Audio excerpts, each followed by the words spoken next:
안녕하세요. 가젤라디오 황원입니다. 마을미디어 TMI 2회 시작하려고 합니다. 1회 했던 거를 봤는데, 제가 굉장히 긴장하고, 막, 이렇게 경직돼 있고, 막, 그래서 어쩔 줄 몰라 하는 그런 듯한 모습을 여러분들이 적나라하게 보셨는데요. 아직도 긴장이 잘 안 풀립니다. 카메라 보면서 이렇게 얘기하는 게 생각보다 이게 쉬운 건 아닌 것 같아요. 그래서 여전히 조금 긴장이 되어 있는 상태이기 때문에 제가 조금 이제 뭐 중언부언을 한다랄지 아니면은 뭐 이렇게 말을 흐린다랄지 이런 것들은 제가 긴장한 탓이라고, 제가 몰라서 그런 게 아니라 긴장한 탓이라고 이해를 좀 부탁드리겠고요. 질문이 좀 들어온 게 있는데 그 질문 잠깐만 좀 이렇게 소개를 해드리고 가겠습니다.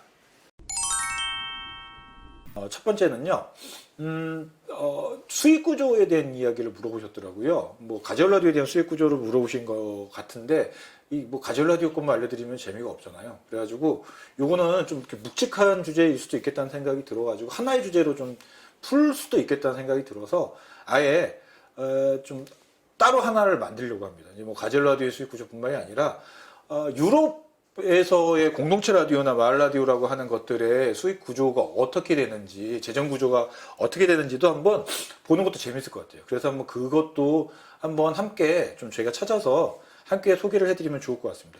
저도 한 7년 전, 8년 전, 뭐 영국이나 뭐 이쪽 자료는 읽은 기억이 나는데 2020년, 2019년 이때 자료는 딱히 또 본 기억이 없어서 저도 뭐 마침 또 같이 공부하고 그러면 좋지 않겠나 뭐 이런 생각이 들어서 그것도 따로 한번 기획을 해서 뭐 일간 뭐 몇 주 안에 제가 하도록 하겠고요. 두 번째는 제가 지난 시간에 책을 뭐 이렇게 소개를 해드리겠다라고 했더니만 어떤 책이요? 이렇게 댓글이 달렸는데 그 기획하고 있습니다. 그건요. 그래서 제가 그건 아마 3회? 4회? 뭐 요때쯤 아마 방송을 할 것 같아요. 3회? 4회? 뭐 왜냐면 이제 제가 1년에 한 번씩 꼭 보는 책이 있고 세미나를 꼭 같이 했으면 좋겠다 뭐 이런 책들이 있어요. 그래서 그런 책을 중심으로 해가지고 또 동시에 서울 마을미디어 지원센터에서 거의 1년에 한 권씩 책이 나옵니다. 그래서 그 책들도 한번 소개하면서 이 책의 뭐 장점, 단점 뭐 이런 것들도 함께 소개를 해드리면 좋을 것 같아서요. 일단 책 그거를 준비할 테니까는 그건 좀 기대를 해주시면 좋을 것 같고요. 자, 본격적으로 마을 미디어란 무엇인가에 대한 이야기를 해보려고 합니다.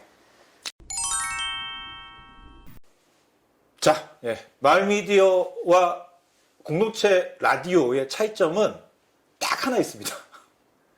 그 하나 때문에 모든 게 다 갈라집니다. 그 차이는 뭐냐면 전파가 있다 없다의 차이입니다. 전파로 송출을 한다 안 한다. 그러니까 예를 들면은 저희 서대문에서 가까이 있는 마포 공동체 라디오 같은 경우에는 100.7MHz로 방송을 송출하고 있습니다. 라디오로 동네에서 방송을 들 수 있다는 얘기죠. 관악구는 100.3MHz로 방송을 송출하고 있습니다. 라디오로 들 수 있다는 거죠. 하지만 마을 라디오는 들을 수 없습니다. 그러니까 한마디로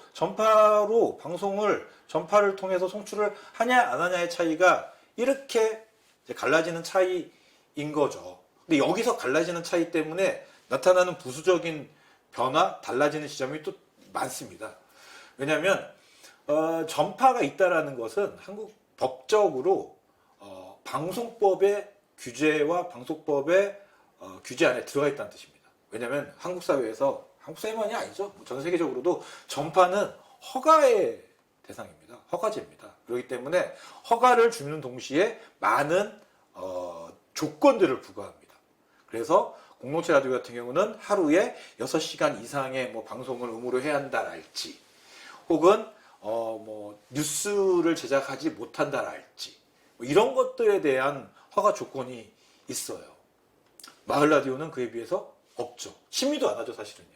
심의도 안 합니다. 뭐 그 차이가 굉장히 있다라는 것, 여기서 굉장히 갈라지는 것이고요. 또 동시에 공동체 라디오 같은 경우는 하루에 6시간 이상씩의 방송을 반드시 해야 되는 의무 조건이 있기 때문에 6시간이면 일주일에 42시간이에요. 이렇게 따지면 굉장히 많은 방송을 편성을 해야 되는 거죠. 그러다 보니까는 조직 자체가 마을 라디오에 비해서 굉장히 큽니다. 뭐 대략적으로 관악 공동체 라디오가 약 150명에서 200명 가량의 자원활동가들이 방송을 만들고 있습니다. 마포도 150명 내외로 알고 있습니다. 이 정도 숫자의 자원활동가들이 방송을 일주일에 한 번씩 혹은 뭐 이렇게 한 달에 한 번씩 혹은 격주에 한 번씩 방송을 이렇게 만들어 나가고 있는 것이죠. 그러다 보니까 엄청나게 규모가 사실은 마을미디어에 비해서는 굉장히 크다. 근데 이렇게 차이가 나타나고 등등등 하는 것은 무엇이다? 전파가 있다 없다 때문이다. 그리고 그런 굉장히 많은 방송을 만들기 위해서 공동체 라디오 같은 경우는 그 방송을 만들다 보니까 편성에 대한 고민들 등등등을 하게 되는 고민들이 있습니다.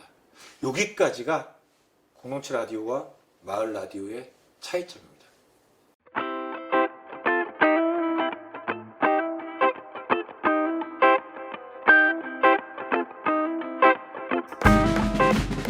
두 번째로 말씀드릴 거는 마을 미디어의 유래입니다. 마을 미디어의 유래는 2011년도에 찾아볼 수 있습니다. 2011년도에 무슨 일이 있었죠? 당연히 기억을 못 하시겠죠. 2011년도에 서울에서는 박원순 시장이 보궐선거를 통해서 서울시장으로 당선된 해가 2011년입니다. 그때 당시에 박원순 시장이 공약으로 걸었던 것 중에 가장 컸던 공약이 기억하실지 모르겠는데 그 공약이었습니다. 마을 공동체 사업이었습니다. 그 마을 공동체 사업이라는 것과 박원순 시장의 공약과 그걸 왜 하냐?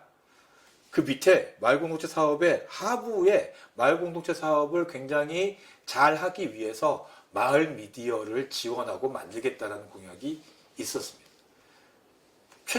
거의 최초로 마을 미디어라는 단어가 나타난 것이라고 생각하시면 될 거고, 공식화됐고, 그를 통해서 마을 미디어에 대한 지원이나 이런 것들이 시작이 됐다라고 보시면 됩니다.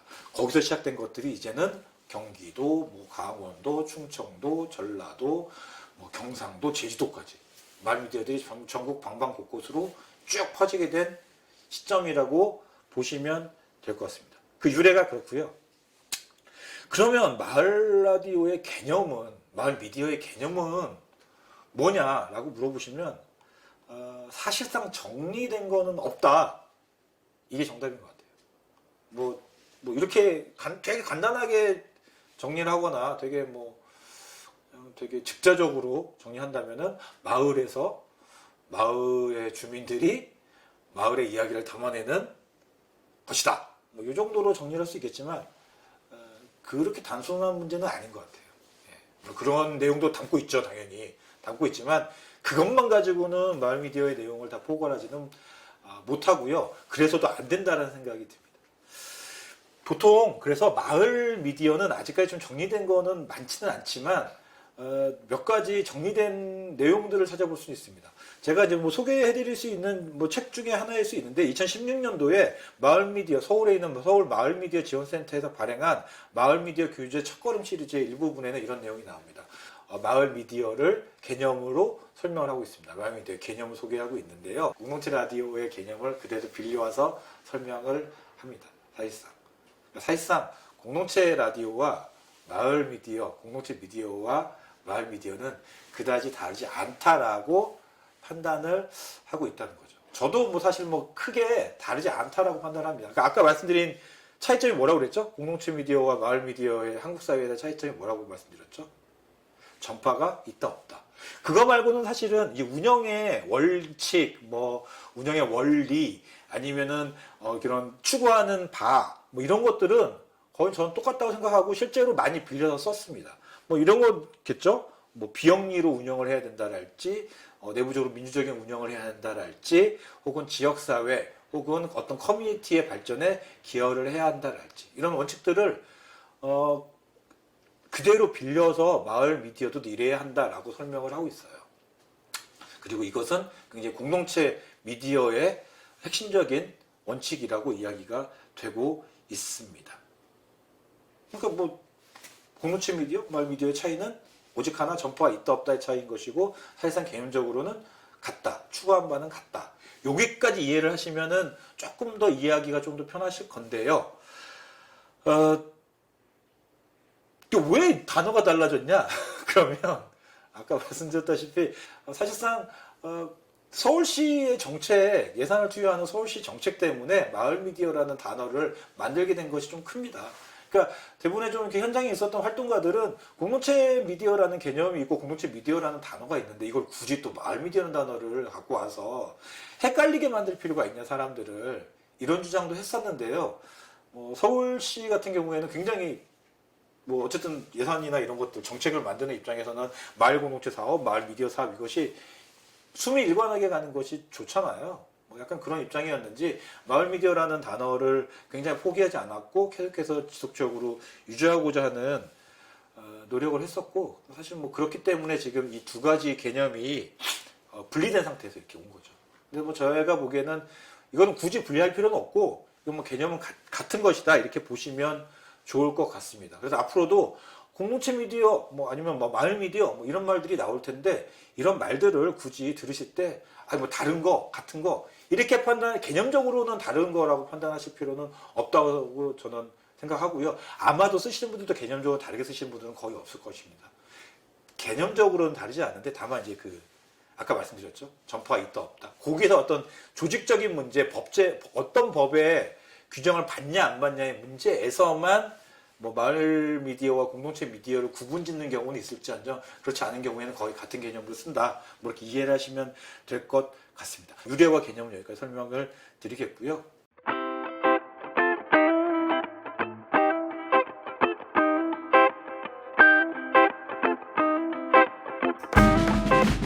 마을 미디어와 공동체 미디어가 개념적으로는 같은데 서울시 행정편의주 때문에 마을 미디어라는 단어와 공동체 미디어라는 단어가 그냥 분리되어 버렸습니다. 여기 때문에 마을 미디어의 한계가 좀 나타나기 시작했다라고 생각을 해요. 어떤 한계냐? 좀 마을 활동이나 이런 거에 관심이 있으신 분들은 이런 비판을 좀 들어보셨을 거예요. 마을 공동체 활동이라는 것이 굉장히 일부분의 사람들을 위한 것들이고 굉장히 많은 경우에 배제하는 경우가 좀 있다라는 그런 비판을 들어보신 적이 있으실 거예요. 예를 들면은 마을 활동을 하기 위해서는 지역에서 오래 살아야 하기 때문에 집이 있을 것, 부부일 것, 애가 있을 것, 등등등 이런 그런 속에서 이제 배제되는 거는 뭐라고 할까요? 청년들, 오래 살지 않는 집이 없는 청년들, 직장인들, 한국어를 잘 못하는 이주민들, 이런 분들은 배제될 수밖에 없는 게 마을 공동체 활동이 아니냐라는 비판이 있죠. 지금도 있습니다. 근데 이 마을 미디어도 이 정도까지는 아닌데 함정에 빠져버리는 게 좀 있는 것 같아요. 뭐냐면 마을이라는 단어를 달고 있기 때문에 마을이라는 지역의 이야기를 하지 않으면 안 되는 것처럼 사람들이 오해하거나 확신하거나 헷갈려합니다. 실제로 많은 경우에 서울시 공모사업이든 이런 것에 공모사업을 냈을 때 서울시 공무원들을 중심으로 물어보는 대다수의 질문이 이런 거죠. 이게 지역에서 하는 게 맞나요? 라는 질문을 합니다. 그 지역 마을이라는 거에란 단어의 함정에 빠져 있다 보니까 지역성만을 강조하게 된 거죠.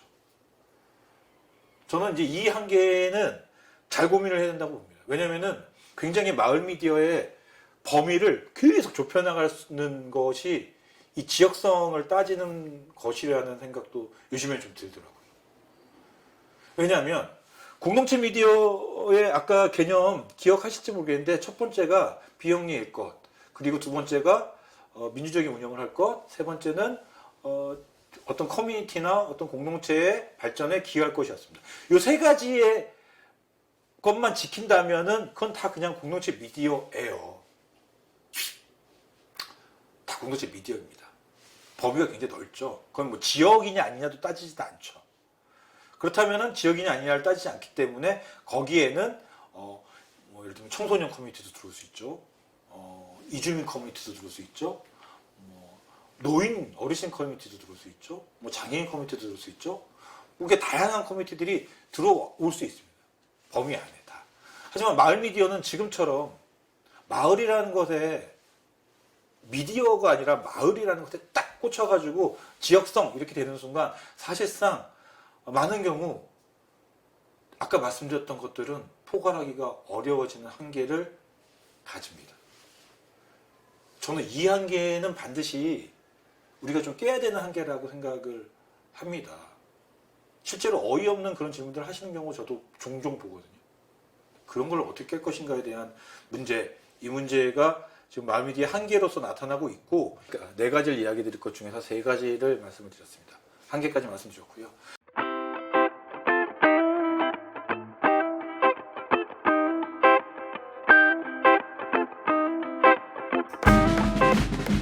마지막으로 드릴 거는 이제 우리가 마을미디어가 가지고 있는 풀어야 할 숙제 2가지 정도를 말씀드리려고 합니다. 첫 번째는 아까 말씀드린 한계를 극복하는 것이 숙제인 겁니다. 그러니까 마을미디어를 지역으로 좁히는 것이 아니라 이거를 계속해서 확장을 해야 돼요. 확장을 해서 지역에 살고 있는 지역에서 지역의 주민이나 이런 마을의 어떤 일원으로 호명되지 않는 그런 커뮤니티 이런 것들을 계속해서 발굴하고 호명하고 해서 마을 미디어 안쪽으로 들어오게 하는 작업들. 그러면서 커뮤니티 라디오, 아까 말했던 공동체 미디어의 개념과 마을 미디어 개념을 원래 같았던 개념들을 계속해서 실제로도 같게 만드는 작업들이 필요합니다. 이 숙제를 꼭 풀어야 되는 게 첫 번째 숙제이고요. 마을미디어의 2번째 숙제는요, 이것입니다. 아까 말씀드렸는데 공동체 미디어, 마을미디어의 원칙 중에 하나가 비영리라고 말씀드렸잖아요. 비영리 이렇게 말씀드리면 사람들이 다른 거 있잖아요. 민주에게 운영을 한다, 혹은 뭐 공동체의 발전에 기여해야 한다. 이거에 대해서는 크게 뭐 질문을 하거나 의문을 가지거나 뭐 이러지 않습니다. 근데 비영리여야 한다라는 말에는 굉장히 많은 분들이 왜요? 막 이런다고요. 뭐 우리는 돈 벌면 안 되냐. 그렇게 얘기를 하시는데 사실 여기에 담겨있는 뜻은 우리가 돈을 벌면 안 된다는 뜻은 아니고요. 이렇게 돈을 쫓아가다 보면 우리가 많은 것들을 이렇게 배제시키는 결과가 나타나기 때문에 돈보다는 그런 것들을 어떻게 집어넣을 것인가에 대해서 고민을 해야 한다라는 그런 의미의 서원적인 이야기인 겁니다. 그러니까 예를 들면 요즘 유행하는 이제 펭수가 펭귄 말을 쓰잖아요. 예. 근데 우리가 동네에 펭귄이 하나가 살고 있는 거죠, 우리 동네에. 그런데 그를 위해서 방송을 만들었어요. 한 명을 위해서. 한 마리를 위해서.